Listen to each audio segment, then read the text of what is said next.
Body bags where horror lies.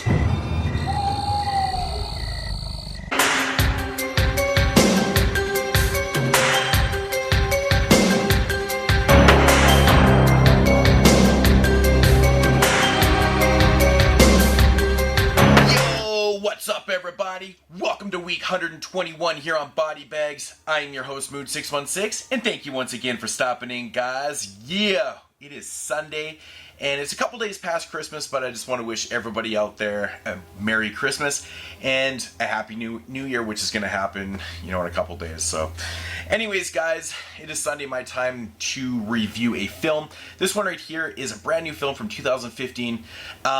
In the media world. I believe this one originally came out in 2011 under another title called Breath of Hate. I'm not sure if this is like a different cut of the film, but it has it listed in IMDb as two different titles and two different dates and everything. So I don't really know the whole story with this. It's a film directed by Sean Kane. He also directed another film I reviewed on Body Bags, I believe last Christmas actually, which was called Silent Night, Zombie Night. And if you watched that review last year, it was a film that I always thought that was a zomcom, and it turned out to be like a dead serious film. It was really bizarre. So anyways, if you've seen that one, this one's like really kind of different, but a little bit on the dramatic side though too. And so the film in question is called The Last House. Now it says it's starring Jason Mewes, Yrsa Buzzington, and Felicia Rose. I will state that, Felicia Rose is definitely one of those cameo type appearances in the film that she probably only has about 5-6 seconds of screen time, and that's quite literal. Like, she really is only on the screen for 5 seconds. It's pretty bizarre. But getting into the premise of this one, it basically follows like your two main characters. Jason Mewes, he's kind of a lonely type dude who's fallen in love with a prostitute or an escort, played by this girl right here. And and it's kind of a two-way street. Usually these type of things, it's the John or the guy getting the hooker and stuff like that, and he's always fallen in love. But no, she's actually fallen in love with him, and they've started a relationship. Now the thing is, she's actually decided to quit her job as a prostitute and get a real job, which she has done.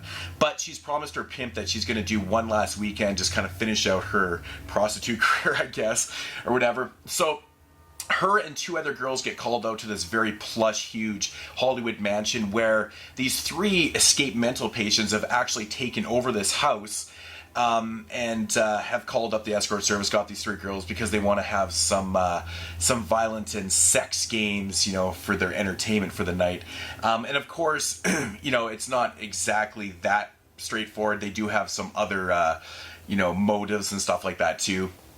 But now, of course, Jason Mewes' character is getting really worried because she has not come home after this night, and now he's out to basically save her and stuff like that. So that is the premise of the film right there. Now, my thoughts on this one. This is actually a pretty interesting film because as I'm watching, I'm going, this could go either one of two ways. It could get played straight forward as the storyline says it, or it can take a total turn in the third act, and which it does. So this one doesn't play out as straight as you think it as you might think it will, which is a good thing because this one actually gets you thinking. It's kind of psychological at times, and it's a lot better than I was anticipating it to be. The performances in the film were actually pretty good. I thought Jason Mewes did a pretty good job. The lead girl, she did a really good job in the film, I thought also. But it is a strange film. Now, when these three prostitutes get to this house, there's three guys there, or two guys and a girl. And the girl's quite obviously into guys and girls and things like that. And there's like a leader who's played by this older type character. I believe is Yrsa Buzzington I think that's what his name is. I could be wrong. I think that's what the guy's name is. Anyways, yeah, this guy right here. And he does a fantastic job in this lead. He's just a really, really great performance. And there's another guy in the film too who's just this like really strange type mental patient some of the scenes in this film are just unbelievable. Like, he's got this really strange scene with this grapefruit where he's basically kind of fingering it and even fucking it and things like that. But there's just a lot of weird sexual type things that are happening in this film, which I'll let you guys, check out for yourself. I won't give them all away, but there's a lot of that weirdness happening.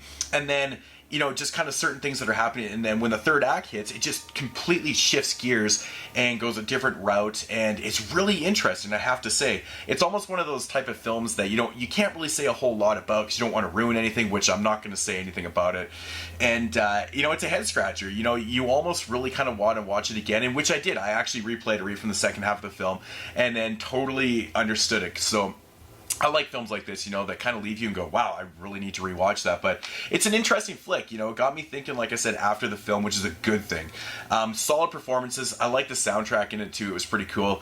And the stories, it's a kind of a non-linear story. Like there's story being told throughout the film, it's kind of all chopped up and stuff like that, which I do like. The girls are there and it all of a sudden shows, the lead character, in a job interview and things like that. I kind of like the way that's told. It's not just told, from point A to B.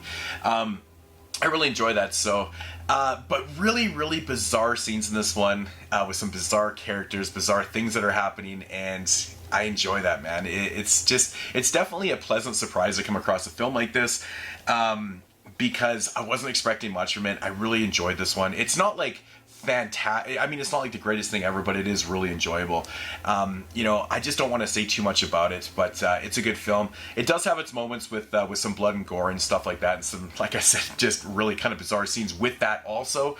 That'll kind of make you scratch your head a little bit too. But yeah, The Last House. If I had to rate this one, I'm going to give it a solid 7 out of 10. I really enjoyed this film, actually. And if you've seen this film and you've only watched it once and it kind of left you going, what? Watch it again, and you start to pick up on things, and it's definitely worth the rewatch. So, The Last House from Wild Eye releasing. I recommend this one. Like I said, I don't know if this is like a different cut of the film from 2011 called A Breath of Hate. I have no idea. I don't know why it's listed as two different things or whatever, but this DVD actually has a director's commentary on it, which I would love to listen to because, like I said, it's a pretty interesting type film. It's got some interviews and trailers and things like that too. So, but yeah, The Last House, give it a shot. Can't really say a whole lot about it. I don't want to give scenes away. I don't want to give the third act away, but it is a solid film. I really like Jason Mewes in this. He actually plays it straightforward. It's there's really no comedy in this film whatsoever. It's played very straightforward, which I really enjoyed, because just especially in 2015, in the year of the horror comedy, it seems like everything seems to have those type of laughs and stuff. This one didn't. It played off well. Good psychological thriller / horror film. Good stuff. I'll see you guys next week in week 122. Peace out, homies. And might as well just say, and have a happy new year. Ugh, my God. Yeah, let's start this over.